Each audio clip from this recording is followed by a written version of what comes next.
Hello hello. Aujourd'hui je t'amène avec moi dans les coulisses d'un shooting photo, mais pas n'importe quel shooting photo, parce que aujourd'hui c'est pas les créations d'une seule créatrice que je mets en valeur, mais ce sont les créations de 5 créatrices. Donc je te préviens, c'est une journée un petit peu sport. J'espère que t'es prête parce que c'est parti.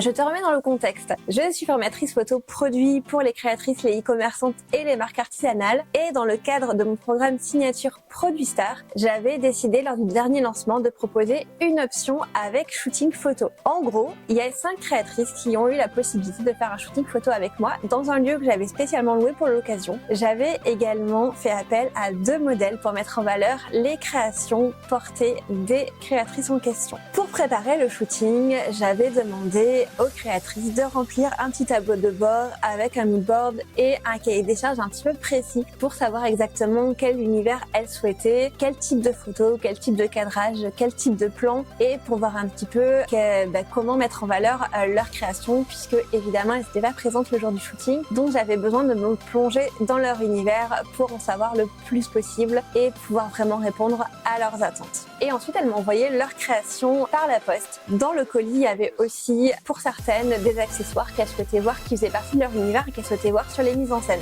Je vais pas te mentir, ça a été une journée très sport, puisque chaque créatrice avait donc 5 créations que je devais mettre en valeur avec 3 photos par création, ce qui fait au total 15 photos par créatrice, tu as bien compté, et donc 75 photos au total à créer dans une journée. Comme le lieu était quand même un petit peu onéreux, je l'avais loué que pour une seule journée, donc j'avais du coup prévu de faire tout dans la même journée. Je vais pas te mentir, j'aurais peut-être dû m'organiser un petit peu différemment. Je pense que j'aurais été moins fatiguée. Arrivée dans le lieu, donc la maison vraiment trop jolie, j'ai commencé à tout décharger et tout préparer en attendant l'arrivée de la première modèle Margot. Pour des soucis d'organisation aussi, les modèles avec qui je travaillais préféraient être dispo plutôt le matin ou à midi. Donc j'ai décidé de commencer par les photos portées et ensuite j'avais le reste de la maison tranquille pour moi pour tout le reste de la journée pour faire les mises en scène non portées. Donc j'ai décidé de m'organiser comme ça. Donc en attendant que Margot arrive, j'en ai profité justement pour ranger tout ça, faire mon point, m'organiser, refaire un petit point sur ce que je devais faire, classer les créations par ordre de prise de vue, puisque il y en a quand même beaucoup et l'idée c'était d'organiser un petit peu qu'est-ce que j'allais shooter, quoi et à quelle heure, et de m'y retrouver. Tu vas voir, c'était quand même sacrément le bordel dans l'appartement. J'en ai profité aussi pour défroisser les créations textiles qui avaient besoin d'être défroissées. Et puis Margot est arrivée sur son trophée, donc on a commencé par shooter. Tout d'abord il y avait 2 créatrices, donc du coup Kathleen Bellum Bijoux et Dionée Bijoux, qui avaient des créations, donc des bijoux, boucles d'oreilles, bracelets, bagues, colliers, que j'ai photographié, porté. Donc on a commencé par ça avec Margot du coup, qui était parfaite. Première chose, du coup, on a défini un petit peu ses tenues. Je lui avais déjà fait un petit brief en amont sur comment s'habiller, tout ça. Et finalement, elle avait amené tout son sac avec plein de choses, donc que j'ai choisi par rapport à l'univers souhaité par les créatrices et aussi aux couleurs de leur univers de marque. Donc le shooting s'est trop bien passé, c'était vraiment très chouette. On a shooté principalement dans le salon puisque l'univers était vraiment joli, et puis c'est là qu'on avait la meilleure lumière le matin. Et ensuite, on a enchaîné avec quelques créations pour un fil de douceur, du coup une marque qui propose plutôt des accessoires. Et donc là il y avait une partie portée et non portée, donc là j'ai fait la partie non portée un petit peu plus tard, mais j'ai commencé déjà à faire quelques photos, des trousses, des chouchous notamment avec la belle chevelure de Margot, et du coup on a continué comme ça. Ensuite le shooting était terminé pour la partie bijoux, donc là on a enchaîné avec Hélène, du coup une modèle que tu as déjà peut-être vue puisque j'ai déjà travaillé avec elle à plusieurs reprises pour la deuxième partie du shooting. Donc là on a continué ce coup-ci sur les créations textiles de Marie la petite cousette, donc des chemises pour toute la famille et des accessoires, donc sac et foulard. Donc les chemises de Marie, c'était des chemises pour toute la famille, donc évidemment moi j'avais uniquement une modèle femme, ce qui était bien sûr prévu en amont et validé avec Marie avant de réserver la presta. Et on avait eu l'idée donc du coup de faire porter la chemise par Hélène, la chemise femme, et ensuite qu'elle puisse tenir éventuellement les 2 autres chemises pour montrer un petit peu le côté pour toute la famille, et histoire qu'il y en ait au moins une portée. Et ensuite j'ai fait plus tard dans la journée des photos de ses créations non portées porter, donc des chemises que j'ai accrochées par exemple sur un cintre, sur les patteurs qui étaient présents dans l'appart, aux poignées de porte, et même j'avais amené mon échelle en bambou de chez moi pour photographier le sac et tout ça, carrément en situation. Ensuite, on a continué avec Hélène.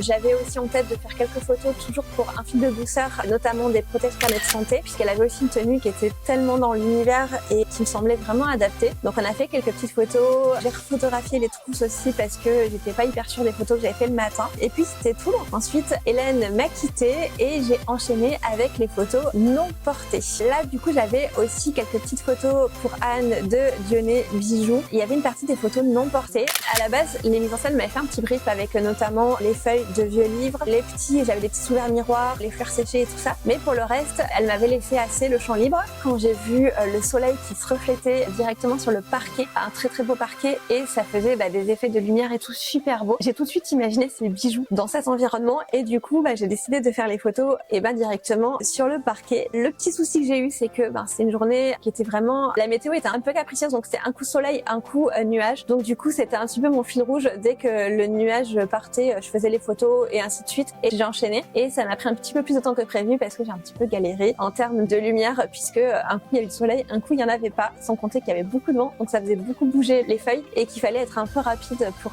prendre en photo au moment opportun où l'ombre était à côté, mais pas sur la création.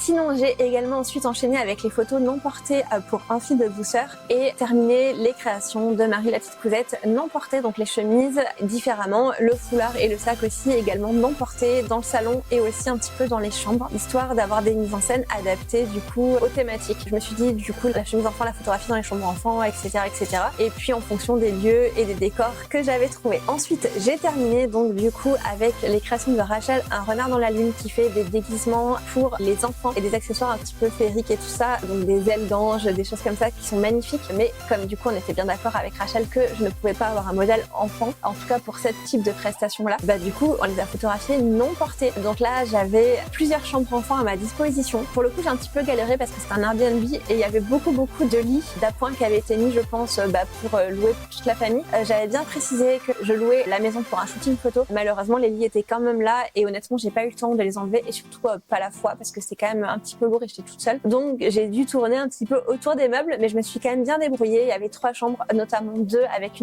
des ambiances hyper sympas. Donc une plutôt dans les tons roses et tout, ambiance petite fille avec un petit fauteuil et tout qui était parfaite pour les ambiances un petit peu princesse pour Rachel qui m'avait donné des petites fleurs roses, des accessoires et tout qui étaient complètement dans le ton. Et ensuite une autre un petit peu plus forêt, animaux de la forêt et tout ça que j'ai utilisé pour photographier le petit bonnet et aussi les mises en scène un petit peu plus avec les ailes plus de dragon, plus dans les tons de bleu. Donc je suis quand même plutôt contente. Là j'avoue que j'ai malheureusement pas pu tout filmer parce que j'étais toute seule et que du coup je filmais au fur et à mesure avec mon trépied et tout ça. Mais sur la fin de la journée j'étais vraiment très fatiguée. J'ai terminé, il était plus de 19h alors que j'y étais depuis 9h le matin et malheureusement j'ai pas pu tout filmer. Donc du coup vous aurez les backstage qui restent et vous avez une petite idée un petit peu de la maison et puis évidemment le résultat en photo. En tout cas j'étais super contente du rendu et je suis super contente des photos et les créatrices aussi sont hyper contentes, donc c'est ce qui compte. En tout cas moi j'ai adoré cette expérience, j'espère que ces backstage t'ont plu et si tu es intéressé par une prestation photo n'hésite pas à me contacter et puis sinon si tu souhaites te former à la photo n'hésite pas à retrouver ma formation photo